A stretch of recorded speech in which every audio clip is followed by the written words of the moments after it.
তৃণমূলের থেকে দূরত্ব বাড়িয়েছে একাধিক সাংসদ। অভিষেককে লোকসভার দলনেতা মানতে নারাজ দলের সাংসদরাই। অভিষেকের অপসারণের ব্লুপ্রিন্ট তৈরি হচ্ছে। লোকসভার অধ্যক্ষকে চিঠি দিতে চলেছেন সাংসদরা। দিল্লিতে গোপন বৈঠকে একাধিক তৃণমূল সাংসদরা বৈঠক করেন। সেখানে এক সাংসদের বাড়িতে দিল্লিতে গোপন বৈঠকে সাংসদরা অভিষেকের সাথে দেখা করলেন না একাধিক সাংসদ। এই যে দেখতে পাচ্ছেন, এর আগে যেভাবে গতকাল মূলত এই যে এতজন সাংসদ একসঙ্গে তারা বৈঠক করলেন, কিন্তু সেখানে কোথাও কিন্তু তারা কোনো এক সাংসদের বাড়িতে বৈঠক করলেন, অভিষেক বন্দ্যোপাধ্যায়ের সঙ্গে দেখা করলেন না। সরাসরি রয়েছেন আমাদের প্রতিনিধি অনুপম পাত্র। অনুপম, এই যে এতজন সাংসদ তারা একসঙ্গে বৈঠক করলেন, কিন্তু কোথাও অভিষেক বন্দ্যোপাধ্যায়কে দেখা গেল না, অভিষেক থেকে এত দূরত্ব কেন? গোপন বৈঠক গতকাল রাতেই হয়েছে এবং এই বৈঠকটা অনেক রাত পর্যন্ত চলেছে বলে খবর ছিল সূত্রের।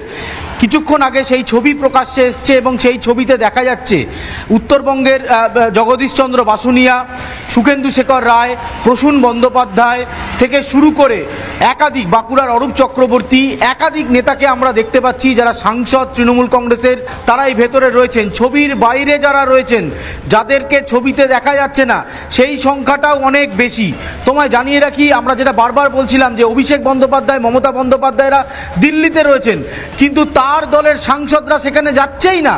গতকাল সকাল 8টা থেকে সন্ধ্যে 8টা পর্যন্ত শুধুমাত্র ডেরেক ওব্রায়েন, দোলা সেন, কীর্তি আজাদ ছাড়া আর কাউকে দেখা যায়নি। পরিষদীয় দল ভেঙে চুরমার, সংসদীয় দল কার্যত ভাঙতে চলেছে, সেটা সময়ের অপেক্ষা। পরিষদীয় দল ভেঙে নতুন পরিষদীয় দলের নেতা তৈরি হয়েছে, সংসদীয় দল ভাঙছে, তারও নতুন নেতা তৈরি হবে। ফলে তৃণমূল কংগ্রেস এই মুহূর্তে অস্তিত্ব সংকটে ভুগছে।